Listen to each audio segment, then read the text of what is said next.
3 सवाल और जन्नत का रास्ता। एक दिन एक शख्स पैगंबर मोहम्मद कुर के पास आया और बड़ी ही तल्लीनता से पूछा, या रसूलुल्लाह, मुझे जन्नत जाने का रास्ता बताइए। मैं अल्लाह की रज़ा चाहता हूँ और जन्नत का मुसाफिर बनना चाहता हूँ। पैगंबर शिर मुस्कुराए और फरमाया, अगर तुम 3 बातें पूरी कर सको तो अल्लाह तुम्हें जन्नत में दाखिल करेगा। वो शख्स बड़ी उत्सुकता से बैठ गया और ध्यान से सुनने लगा। पहली बात, सच बोलो। पैगंबर ऐश ने फरमाया, जब भी बात करो सिर्फ सच बोलो। झूठ इंसान के किरदार को कमजोर कर देता है और अल्लाह को झूठ से नफरत है। जो इंसान सच बोलता है वो अल्लाह के करीब होता है और जन्नत उसका इनाम बनती है। वो शख्स सोचने लगा कि कितनी बार उसने झूठ बोला है, छोटी छोटी बातों में भी, और कैसे इससे उसकी जिंदगी पर असर पड़ा है। उसने दिल में ठान लिया कि अब वह हमेशा सच बोलेगा। दूसरी बात, अमानत को ईमानदारी से लौटाना।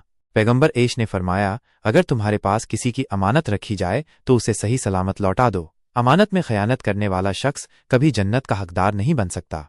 उस शख्स ने अपने जीवन में हुई घटनाओं को याद किया जब उसे किसी की अमानत रखनी पड़ी थी। उसने सोचा कि कई बार इंसान छोटी छोटी बेईमानियां कर लेता है, लेकिन यही चीजें उसके लिए दुनिया और आखिरत दोनों में नुकसानदायक बन सकती हैं। तीसरी बात, नीयत साफ रखो और किसी को धोखा मत दो। पैगंबर आते ने कहा, तुम्हारी नीयत हमेशा नेक होनी चाहिए। इंसान का दिल जो छुपा कर रखता है वो अल्लाह से छुपा नहीं सकता। किसी को धोखा मत दो, क्योंकि जो दूसरों को धोखा देता है वो खुद को धोखा देता है।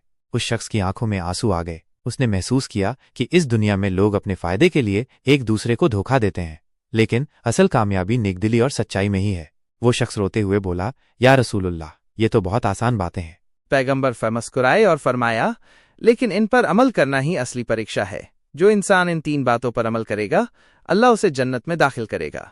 उस दिन से वो शख्स अपनी जिंदगी को बदलने लगा। उसने अपने हर अमल में सच को अपनाया, अमानतदारी को अपनी पहचान बनाई और अपनी नीयत को हमेशा साफ रखा। सबक, अगर तुम भी जन्नत के मुसाफिर बनना चाहते हो तो सच बोलो, ईमानदारी से अमानत लौटाओ और अपनी नीयत को पाक रखो। यही जन्नत का असली रास्ता है। अल्लाह हम सबको हिदायत दे और हमारे दिलों को नेक बना दे। आमीन।